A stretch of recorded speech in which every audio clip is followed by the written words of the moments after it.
matitinong uso. Lo, kahit baduy kayong pumorma, kay Lola, ikaw lang ang nauna. Nung unang panahon ng babae kong manamit, para silang sumanalos, wala kang masilip. At kung lumakad ay parang patong kumikendeng, kung susuriin mo'y kagalang-galang ang dating. Lo, mabuti pa kayo ni Lola, namulat sa matitinong puso.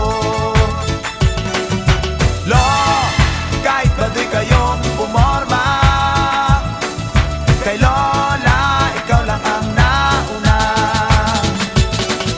Ngayon naman kung manamit ibang kababaihan, halos kita mo na patlikan lang kaluluwa. Kaya tuloy manyakis ay laging nag-aabang, kinabukasan ay laman ka ng pahayagan. Lo, bakit ang buhay ngayon